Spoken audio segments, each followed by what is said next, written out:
So in 2024, a lot of people still started using or used AI for like they would use a Bing or a Google or a search engine, maybe, some text generation, maybe the research generation. What's sticking out isn't now the number 1, 2, and 3 reason is all individuals using it. Number 1, as a therapy companion, as a have this trust and loneliness crisis around the world and mental health, obviously. Number 2, to organize their personal life. And number 3, to find purpose in life, new purpose in life. Welcome to Career Coaching Secrets, the podcast where we talk with successful career coaches on how they built their success and the hard lessons they learned along the way. My name is Davis Nguyen, and I'm the founder of Purple Circle, where we help career coaches scale their business to $100,000 years, $100,000 months, and even $100,000 weeks. Before Purple Circle, I've grown several 7- and 8-figure career coaching businesses myself, and have been a consultant at 2 career coaching businesses that are doing over $100 million each. Whether you're an established coach or building your practice for the first time, you'll discover the secrets to elevating your coaching business. Welcome to Career Coaching Secrets Podcast. I'm Kevin, and today we are joined by Stefan Thieringer. He is the founder of Human Innovation Garage, been in business for over 13 years. Welcome to the show, Stefan. Kevin, good to be here. Thanks for having me. Excited to have a chat and explore the things you want to explore in. Yeah, one of the things that was really interesting, because we were chatting pre-podcast, was kind of your origin story. I'm so curious about your origin story, the lore, because I asked you, how long have you been in coaching? And you're like, well, when do you consider when you start coaching? So yeah. I'd love to kind of hear how you got started and eventually what made you want to turn this into a business? Yeah, I think it's a great question. I think it's a question, not just you and I, but I think naturally we all have to speak about, and I think more so than ever before in 2025. And let me answer the question and let's come to present. For me, I sometimes say to people, I was always a little bit the Robin Hood in school. I was the rebel, but also was the one to stand up when somebody else was not treated right. If that was in class, if it was myself, or advocate on behalf of a cause or something else. So there was always a little bit that, let's call it the human development and the human curiosity piece there. Why is somebody responding a certain way, and what is their state of mind, their human state of affairs, so to speak? And that kind of got me into the people business and my first career, which is also how I ended up in the United States in the early 90s, which was hospitality. And I don't think that there's any other business, I don't care if you just do it part-time, that can teach you more about humans, interaction, the human psyche, human behavior, than working in hospitality. For better or for worse, you just get to know people. You see people. You see how they respond to particular environments. The experiences also that you can create for them and you create for yourself. And I think that then, when I was working in education technology and kind of hospitality, got me to education technology, got me to one-to-one and one-to-many impact through the open learning tablet that we did a part of the world. And I had the privilege to travel that you are very familiar with in Vietnam. And that got me then years later, after frustration with investors and boards and others, to literally on a Friday step out of the company after 7, almost 8 years, and say, you know what, I'm done. I am gonna do something else where I can take some of the joy I have in coaching and supporting people that I've done through all the years. If that was in hotels, if that was in sports, if that was in, even I think there's a mutual coaching relationship in team sports, right? Think about soccer. I played goalie. That's why I have no hair left. I played goalie all my life, very competitively until 2 years ago. There is a certain coaching requirement, right? How you deal with each other in a team. And that got me to the curiosity of, and 13 years ago when I started looking at it, coaching was not the mainstream domain as it is today, right? Coaches, please don't be offended, but you take a rock, you throw it out your window, there's a high likelihood you're going to hit a coach with that rock. Everybody wants to be a coach and has got something to say. And there's no disrespect, but I think it's also for the consumer, for the person who's seeking coaching, it's become very confusing. So I got 12, 13 years ago introduced through somebody who wrote a few books about coaching into the coaching industry and said, interesting. And that's when I started building the Human Innovation Garage. And we've been now 13 and a half, almost 14 years around, matter of fact, now that we're talking about it. Which is kind of incredible. And that's all we do. So we work on high impact coaching, which is either individuals or groups. We do work around psychological safety and other things related to that. We work on mindset shift. We work on things where we do destination retreats, which has a lot to do with, the observation I had where people leave organizations for retreats or for conventions or for conferences, and it's that escapism. So what makes people run away from the workplace? But how can we help them to bring a structure, subtle environment back that they feel good about themselves, but also the work they do and the impact they're creating in the world? Mm-hmm. I'll stop here. I mean, as you can tell, I can talk about that for a while. Yeah, I can tell. And what I'm really curious about is, like you said, two things: psychological safety and mindset shifts. And, everybody in the coaching industry, they talk about ICP, target audience. And I'm kind of curious, like, how did you kind of decide who you want to help and what you want to help them with? I think a big part is my own journey. I come out of large corporate, and I was somebody I grew up privileged. My father was a politician. The first thing I learned in a tool set that didn't serve me later in life was, I don't want to talk about it. I don't want to talk about it. We're going to do it my way, but I don't want to talk about it. And I think as you start getting older and you start maturing, and you maybe also at the parallel time start redefining success, not in terms of assets and houses and cars and whatever you may, not you personally, but I'm saying as listeners, whoever is, digesting the statement here, may define as success. And what we maybe mainstream define as success, I don't define that way anymore. For me, success is the more peace I have, the more success I have. And peace, being able to go to sleep at nighttime and not worry, and being able to get up in the morning and not worry, whatever that worry may have been or may be, or potentially could have been, that is, to me, that is success. So having said that, for me today, when I work with clients and when I work with people on what I call their personal operating system. But I just last week was keynoting in Detroit, and I used an expression, and Simon Sinek, I love your book, Start With Why, but I got another layer on it, which is I called it the golden circle of life. And let me explain, because if we really talk about who we are and we want to be good about the why, we got to be good about the who. That means, who am I? Who am I in terms of the value system that I operate on? And being able to observe people like myself, but also on the external, seeing people who struggled with the same things, but people addressed a psychological safety. People are afraid of admitting weakness in whatever level that may be.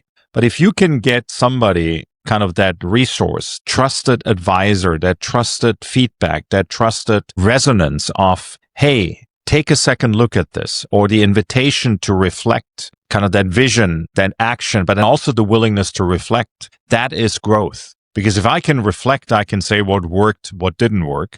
And that allows me then to establish what we call, or what I call, an inspired standard, right? This is what happened yesterday. Did X, Y, and Z. Didn't feel so good. Didn't work so well.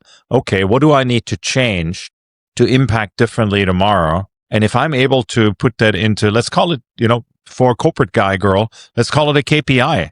KPI of your personal operating system.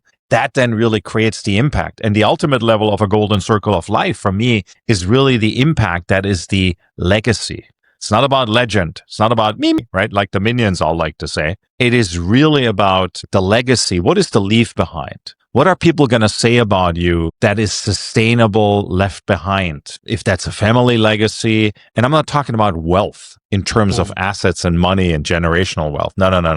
I'm talking really about the human being and the impact you've made on other human beings. And I think that's, that to me was really the biggest part. And as I went through my journey and, everything from moving to different places to divorce to you name it, you burn a couple of empires yourself and you build a couple more, and then maybe you burn another one and you build another one. And that is, I think, the reality where then also, you kind of start reflecting and understanding about yourself. And I'm tremendously curious always about people. And that got me into coaching. And that's why I do today what I do. Something interesting was, like you said, you built some empires, some of them burned down. And for this kind of stage or season in your business, you've been in business for about 13 years. And one of the things I'm very curious about is like your marketing, right? Because you obviously have sustained these last 13 years through the ups and downs of the economy and all that. And so how do people typically find you, and what kind of marketing are you kind of doing? Damn, you're going to be disappointed. I think marketing, marketing everybody you talk to. I mean, yes, there is a commonality, what we call marketing, but marketing, I think, goes far beyond, Facebook ads and Google ads and a big billboard. And we've done all those things when we had a training company, which was a compliance training company years back. The number one marketing really for us is brand building, and really is how do I show up at conferences? And if I'm going to say this here, I'm going to be a ruthless self-promoter for a moment. I was at that conference last week, and when I look at my LinkedIn based on a short post that I put out, what the experience was for me. Now, it was a global lean conference, global lean summit. And I'm saying this because people can look it up. It's not that I'm saying this and there's no proof. So I'm not a lean expert, but there were people like Jeffrey Liker. If you're in the business of lean, he wrote the books in the late 90s and in the 90s about what lean business is all about, which goes back to TPS, Toyota Production Systems, etc. And I was invited to keynote at an opening keynote on Thursday morning, and I brought the human element to it. And when I then have people in that room say to me, I mean, besides the joking things like the most interesting man in the world, but also you created a mind shift for us. You made us stop and think about the human element that we need in lean management, et cetera, et cetera.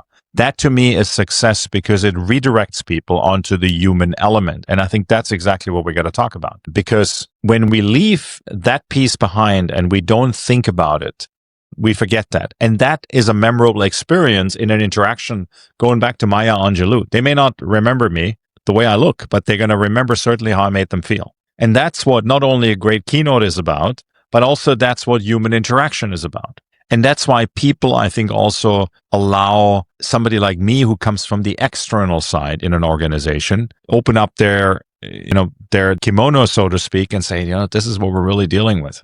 This is what's going on. Can you help us? Can you serve us? Can you support us? Because here's where we want to be. And that becomes, again, pre-podcast, you and I talked about it a little bit. One of the biggest factors that allows people to engage is in 2025 is hope. And the number two factor, which is equally important, I believe, particularly for human one-to-one, is trust. And if you can establish through your presence, your showing up, your being of service without expectation, if you can establish those two things for people where they feel they're in a space where they may realize it's not optimal, but they may not even have the answer how to get from point A to point B.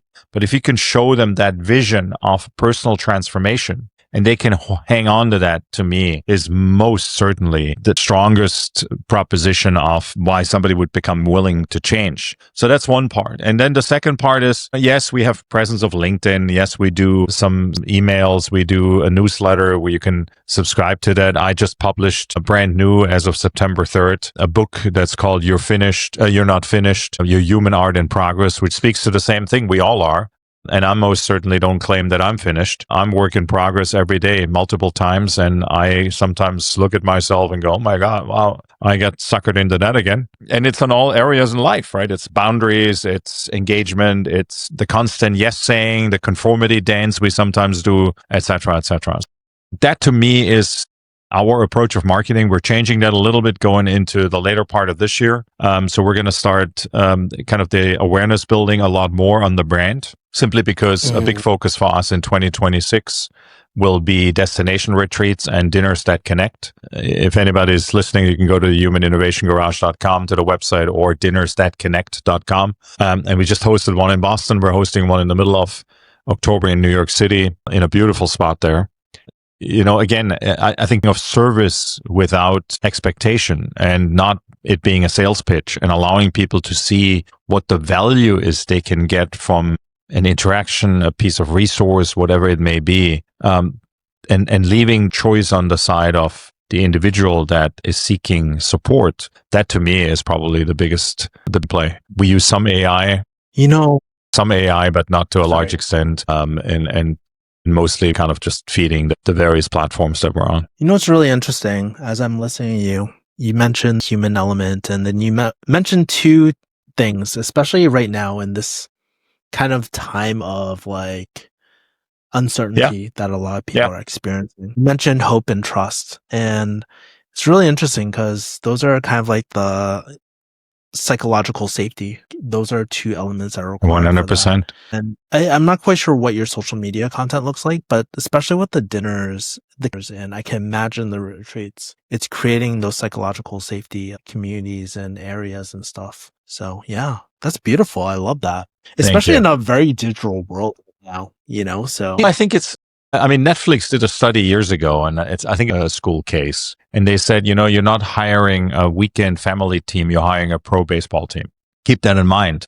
Nevertheless, one of the things they talked about, and Netflixers, forgive me if I quoted incorrectly, but I think they said something to the effect of, the brilliant jackass has no place in a well-functioning team. And I think that used to be for a long time soft skills. Everybody talked about STEM, right? Science, technology, engineering, mathematics. And there's really, I think in 2026 or going into 2026, two factors we have to talk about. The factor number one is soft skills is a real thing. And soft skills is not something to be poo-pooed. Soft skills is what you and I are doing in having an energy exchange and course of this communication, this correspondence, this dialogue, where a lot of what we get to talk about, and as a result of a connection you and I have and the pre-talk, that's the result what's coming out here, right? We openly talk about something. The second half of this is, and people don't realize this. So we talk about, Gen Alpha now, which has been said to be born since 2012. There's a lot of people in the workforce that say, I want to see Gen Alpha. Well, friends, let me tell you something. If you're born 1964 or after, you're going to see Gen Alpha in your workforce. Because the retirement age, if you are applying it to the proper retirement age, at least in the United States, it is elevated from 65 to probably 67 at this point. So congratulations, you're going to see Gen Alpha. So you better figure out how to deal with this generation. Gen Z, 100% you better deal with.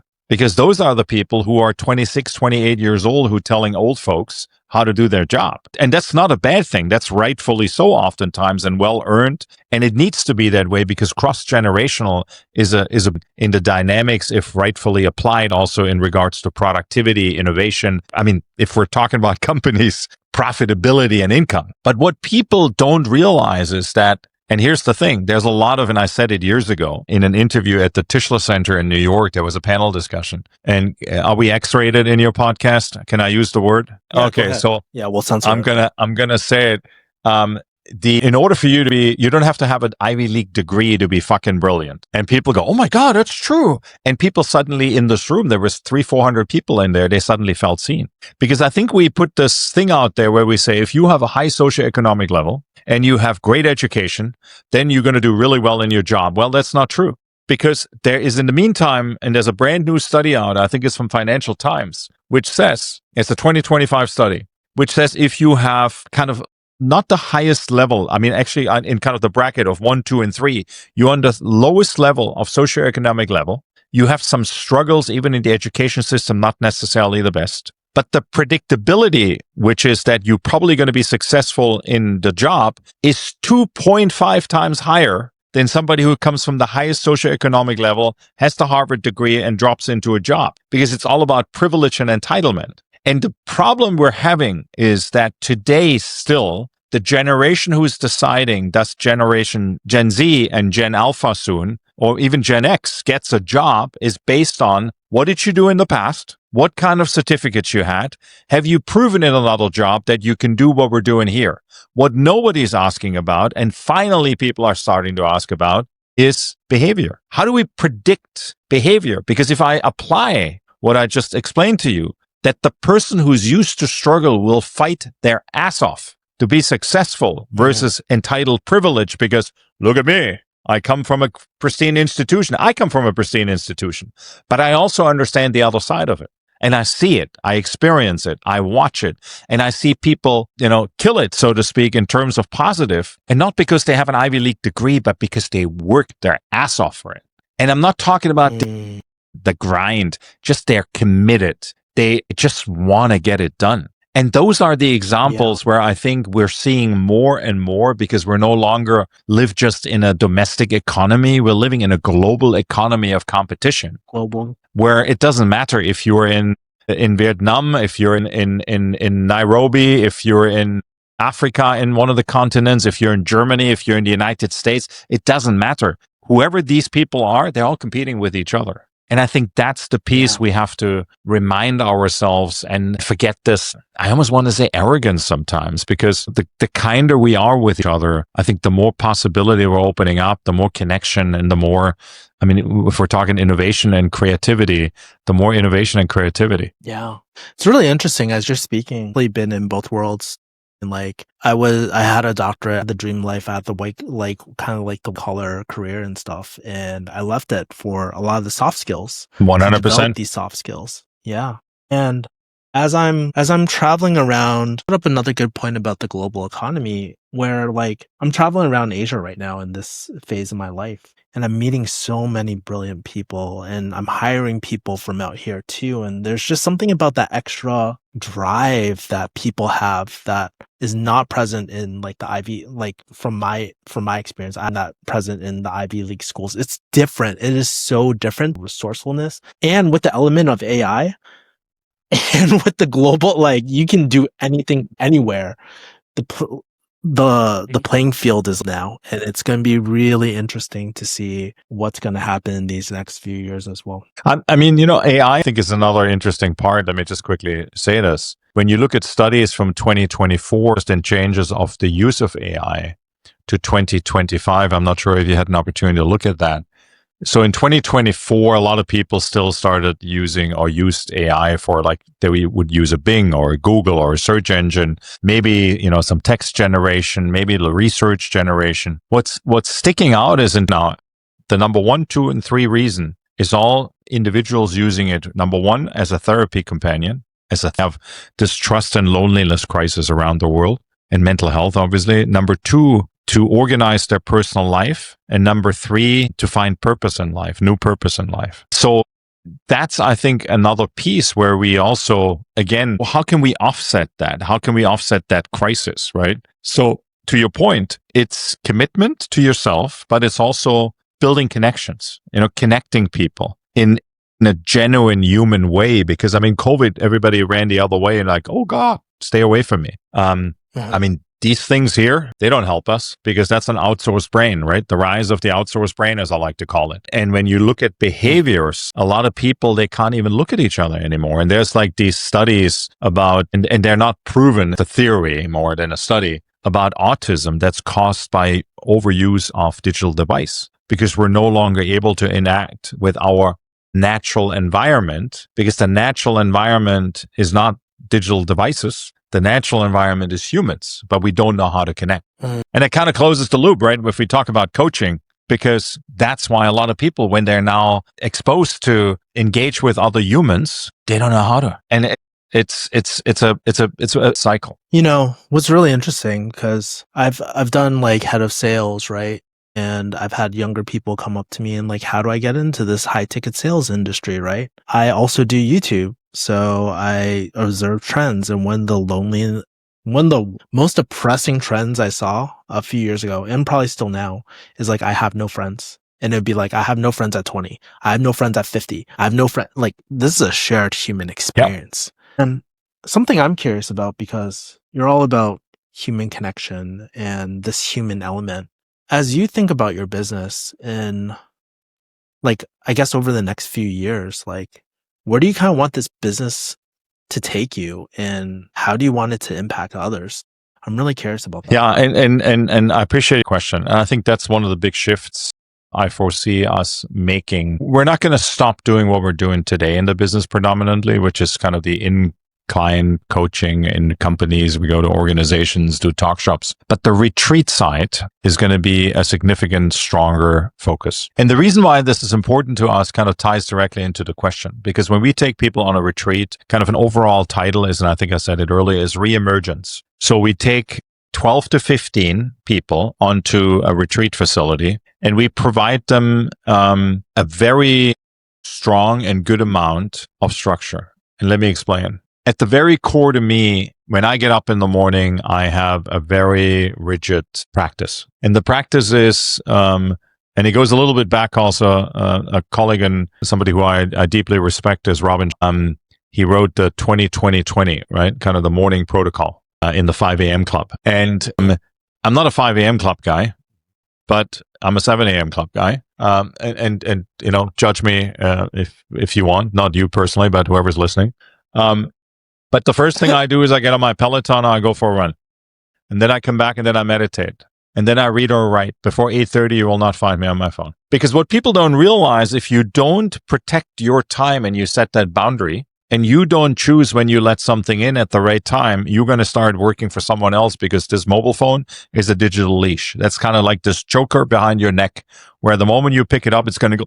And I don't care what anybody says. There is absolutely no argument to me if positive or negative, that whatever you get on a text message, on a WhatsApp, on an email, I don't care what it is, a notification that your stocks went down or up or left or right, you are not focused on yourself. And in moments of hardship, whatever that may be, and where you need to really focus on yourself, if you don't have a grounding ritual, a grounding habituation to recalibrate every 24 hours, if that is your ritual, maybe for some people it needs to be twice a day, you are not serving yourself. And so being able to bring that to even more people and taking, which is again, the retreats, that's 15 people at a time. We're going to do them initially 6 to 7 next year. It's that ripple effect where they get out, they come back and say, oh my God, I can do this, and then share it. If we can help teach the teacher, where people let people see what happens, you are committing to that change,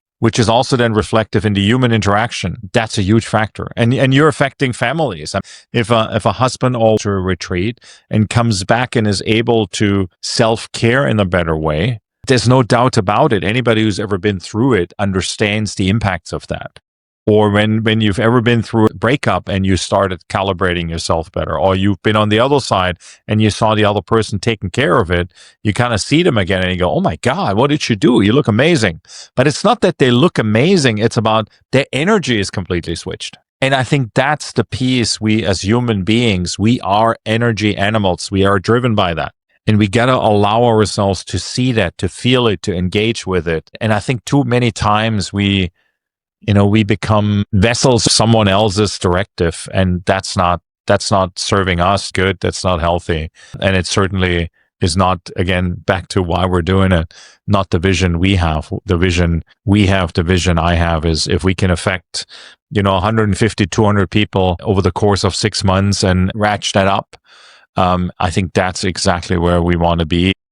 Not to underestimate when we're in companies. I mean, we work with, I do workshops sometimes with 60, 70, 80 people, as we call them, talk shops, which is kind of lecture style engagements with large groups. But that's 4 hours, right? That's not 3 days. There's a difference. And I think the other to it is the nature connector, awake senses of people. That is very different. If you to a grass, take your shoes off, stand in the grass, hug the tree. As silly as that may sound, stand at the ocean, walk into the ocean barefoot. There is a recalibration that happens and a human connection to grounding that if you do it all the time, it's not that suddenly switches on or off, but over a course of time, 3 weeks, 6 weeks, 8 weeks, the change that you can in a reflective manner see is tremendous, which is also why we invite people to journal, right? Journaling is not about just writing about the future. Journal is about, I don't want to say explaining, kind of not manifesting, but establishing where am I at today? That's the journal. And if I pick up that journal 8 weeks later on my journey, and I say, let me see where I was 8 weeks ago, where I was 12 weeks ago, where I was 6 weeks ago, whatever the number is that I pick, that's where you then start going, oh my God, I don't want to go back there. Look at where I'm at now. That's where you see progress. So a journal is not just some fantasy booklet. A journal is really capturing my current state of affairs emotionally, expressing how I feel, and expressing maybe a desire for the future. Because one thing people don't realize is, and I just looked it up also in the context of a study for the keynote, when you journal versus the person who does not journal, and you're able to articulate emotions and you're able to write about it, the likelihood that you're able to change your emotional state is 40% higher than somebody who doesn't journal. 40%, which is crazy high when you think about it. So the question really is, why wouldn't you? Yeah. There's something really interesting, because I'm a big proponent of morning routines and grounding and all that sort of stuff too. There's so many different modalities these days. It's kind of crazy. It's overwhelming. But I think you said something really interesting. It's really honoring your energy in the morning. And for those that aren't woo woo, I think they could resonate on the other side where it's if you don't have a morning routine, things start stacking up. It's very reactive. And every single time I've kind of just jumped into things or let the momentum of other people's priorities bleed into my life, every single time I've had overwhelming resentment and bitterness, consistently. And I think having something like a morning routine and stuff, for me, it's just a way to practice what we were talking about earlier. It's those boundaries. Maybe we're not 100% every single time, right? but it's that's why we call it practice, right? It's Right. not like, I mean, it's this whole discussion, right? Yeah. What's motivation and what does motivation actually mean? I mean, motivation is discipline in the first level. It's like, I love to say to people, so when you go to bed at nighttime, do you set your alarm clock? They go, oh yeah, I set my alarm for 6 o'clock. And then when do you get up? Well, I hit the alarm snooze button like once or twice or 3 times. The average of people snoozing is 7 to 8 times. So if every snooze is 3 minutes or 6 minutes, whatever the number is, I mean, at a minimum, they're getting up 20 minutes later. So when you really think about it, if we're really being jerks for a moment, right? Let's be jerks for a moment. If somebody sets their clock, everybody listening, if somebody sets their clock for 7 o'clock tomorrow morning, you hit the snooze button, guess what? You already broke your first commitment. And you did not have the discipline to get up at the time that you actually committed to yourself. Period. So here's my question for anybody listening. Tomorrow morning, or maybe it's an invitation. Tomorrow morning, when you set your clock tonight, don't hit the snooze button. Put it far enough away that you are invited and mandated. You got to get up and just be okay with that, because I promise you, you're not going to be any or more tired than hitting that snooze button 6 times. You probably feel worse. And we all know that because we've all, at some point in our life, we've done it. And so it's, again, it's just, again, establishing habituations, routines, rituals, habits, whatever you may want to call it. That's the biggest factor. Yeah, it's really interesting that you mentioned that too. And I think 2 things that come to mind. One, it's like the real problem. It's like, okay, are we not getting enough sleep, or do we just freaking hate our lives? Like, where we just don't want to get out of bed. Like, that was the first thing that came into mind. But even if we're getting enough sleep and maybe we're just having a bad day and stuff, right? I think on the other end, it's like the importance of having a base and ceiling, right? Like, this is what it looks like on a 10 out of 10 day. And what does this look like when I'm like run down and I can't do anything? Maybe that means just like, just like get up, drink some water, chill for 5 minutes, and then go back to bed if you're really, really tired or something, right? Which probably you won't. Like, honestly, like once you're up usually, but. Right. Yeah. But I think, to your point, I think it's this reminder, because I mean, we have as a human body, we have a circadian rhythm, right? There's some people are really good going to sleep very early and getting up very early at 3 o'clock, 4 o'clock, 5 o'clock. And then there's some people, and I'm one of those people. I have I'm a late morning. And that means for me, 7 o'clock is for me, turned to be 7:15, the optimal time. I wake up about that time automatically, and then the alarm, and then I'm up. And the funniest thing I always tell people is this. I have a sheepadoodle, and she's about 75 pounds. She's a dog. And she sleeps, and she knows the morning routine. That means she doesn't get up. She looks at me like a teenager, like, okay, I know what you're going to do now. So then I go out of the bedroom. I go around the corner. I go on my Peloton. I'm 20 or 30 minutes, depending on how my morning sets up. And then I meditate, and she doesn't bother me. She comes at some point out if I'm out on the terrace, and then she sits there to my feet and knows what I'm doing. And then she knows I'm sitting down. I'm going to make some coffee at that point. After I drink almost a bottle of 16 ounces of water. And then I start moving. And then she knows, okay, now we're going out. And dog owners, I'm not being a jerk to my dog. My dog is perfectly comfortable, because I know you have some people here, what, you're not taking your dog out first thing in the morning? No, she's perfectly fine.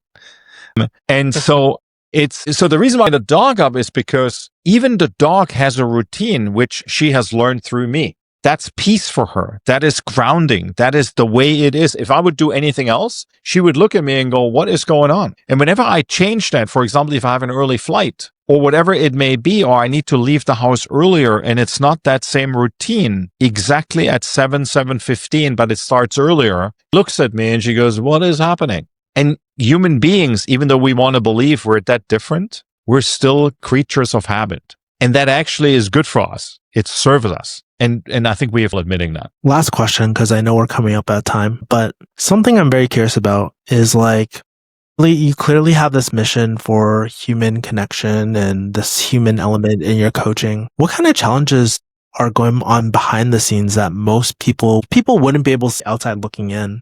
Like, are there any secret battles that you're kind of going through? Well, at this season of your business? Well, I think it's forget about the business itself. I think the biggest battle, I think sometimes myself, it's where you seeing certain behaviors that are reminders that you may have had yourself. There is still conversations which sometimes, let's call it for the sake of this discussion, trigger you. And you have to really recalibrate not to go down the line. And where you got to apply a thing that you teach. It's a little bit like skiing, right? When you teach it again, you learn it better, but then you're on the mountain and you're kind of going down and you're going, oh, that was bumpy. So I think that's me. I don't want to say struggle, but it's a reality check at times where you got to come to grips with. And then I think the biggest struggle for us right now is, as a company, as a business, is that significant shift of attention to the retreats. But I wouldn't really create it and name it a struggle. I think for us, it's a huge opportunity. And you know, the athlete in me and the competition guy and looks at this and says, okay, how can we make this a world-class human experience, and while also protecting the business, most certainly, and the assets of the business. Stefan, how do people find you and, most importantly, connect with you? Easiest is, as you introduced us kindly, the Human Innovation Garage. And so it's humaninnovationgarage.com. And on LinkedIn, I think that is the cleanest way to connect with me. Feel free to send a message. I also, always like to tell people, and I think I said it earlier, if we can provide value, reach out. We're happy to provide value. It will not be a sales pitch. Run into us in the wild out there somewhere, say hello. And again, Kevin, thank you for the opportunity of being on your podcast and being able to share as much as you allowed me to. Yeah. One last question. You said you have a book as well. Who is your book for? Who should read your book? Anybody, really. So this is now, it sits on my desk. It's called You're Not Finished, Your Human Art in Progress. I think I referred it earlier. It comes out at the coffee chat. That's every Thursday morning, which is free to attend. It's out there. And it's for anybody who is starting or has at some point journaled in their life and who is interested in maybe redefining words like anger, words like fear, words like worry, words like what does home really mean? What is really connection? And it becomes a journaling exercise and a self-reflective exercise. And I think anybody who is agreeing with the fact that we're all beautiful, brilliant pieces, but we all got some work left to do, and that is a lifelong learning process, that's what that book is for. Stefan, thank you so much for coming on today. And the thing I really got the most out of it was like that sometimes in the business world, you can get so caught up in the business minutia of like sales, marketing, all that sort of stuff. But I think having this chat with you today is a good reminder for me and probably some of the listeners to like dive back into the human element of connection. It's really interesting. Like I mentioned before, we're in a very unique time where everything feels uncertain. There's AI, there's political turmoil, there's like a lot of different people are losing their jobs. There's a lot of things happening.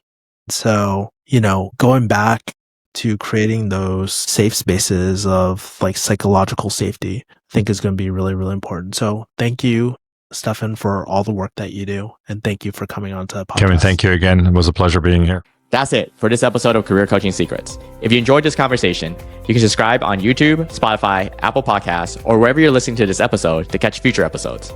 This podcast was brought to you by Purple Circle, where we help career coaches scale their business to $100,000 years, $100,000 months, or even $100,000 weeks, all without burning out and making sure that you're making the impact and having the life that you want.